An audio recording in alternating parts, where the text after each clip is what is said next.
Now to this week's special report. It's been difficult to escape talk of the emerging trade war between the United States and a number of other countries. This week, the first of the tariffs from China hit incoming US products. In all, they target $50 billion worth of goods. It covers products including beans and grains, meats such as pork, beef, chicken, seafood, dairy products and even American-made cars. Some goods, soybeans for instance, have been slugged with a 25% tariff. China is America's #1 destination for soybeans. It buys more than half of America's export stock. Farmers are already feeling the effects. Prices have dropped 20% since April. Our North America correspondent Stephanie March travelled to Iowa, the soybean capital of America. It's one of the states that's been hit hardest by the new tariffs. Iowa's the buckle of America's farm belt. The good soil and reliable rains make it a powerhouse in corn and soybean production. So 1 in 3 of these will end up in China. That's right. Rick Kimberley is a fifth-generation farmer who's now found himself on the front line of Donald Trump's trade war. The anticipation of the tariffs kind of made the markets drop earlier.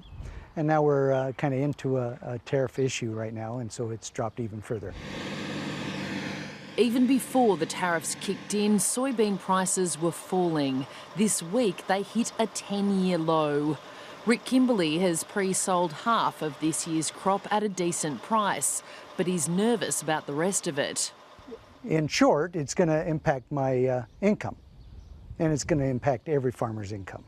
We're concerned. We're concerned. His fear is that this trade war drags on for months, maybe even years. Well, if this is long-term tariffs, it could be significant. We're hoping that cooler heads work together, and trade tariffs are not good for anyone, not the United States, not the farmers, but also not China and Chinese people. The Kimberley farm has a special connection with China. This is another picture of President Xi. We were sitting in the tractor, and as you can see by his smile, he very much enjoyed that. In 2012, Xi Jinping visited Rick's farm. As a friend to Beijing and a Trump supporter, this trade war has put the veteran farmer in a tough spot. But he's optimistic the two will work it out. You know, he's kind of posturing. You know, they're getting their position set, and then they'll negotiate from that. And I'm just sure they will, because it's too important for them not to.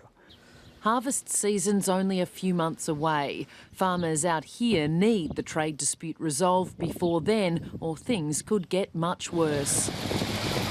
At his grain elevator in Aurora, Dave Young deals with a lot of the local growers.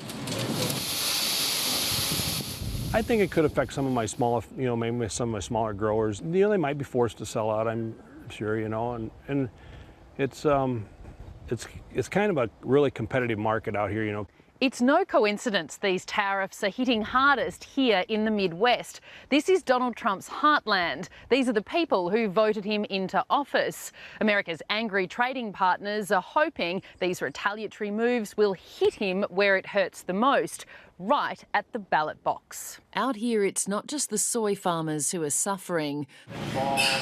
The pork industry's been hit hard too, weathering 25% tariffs from China since last week and 20% tariffs from Mexico since early this month. At Aaron Cook's farm, 1 in 4 of these pigs are destined for export.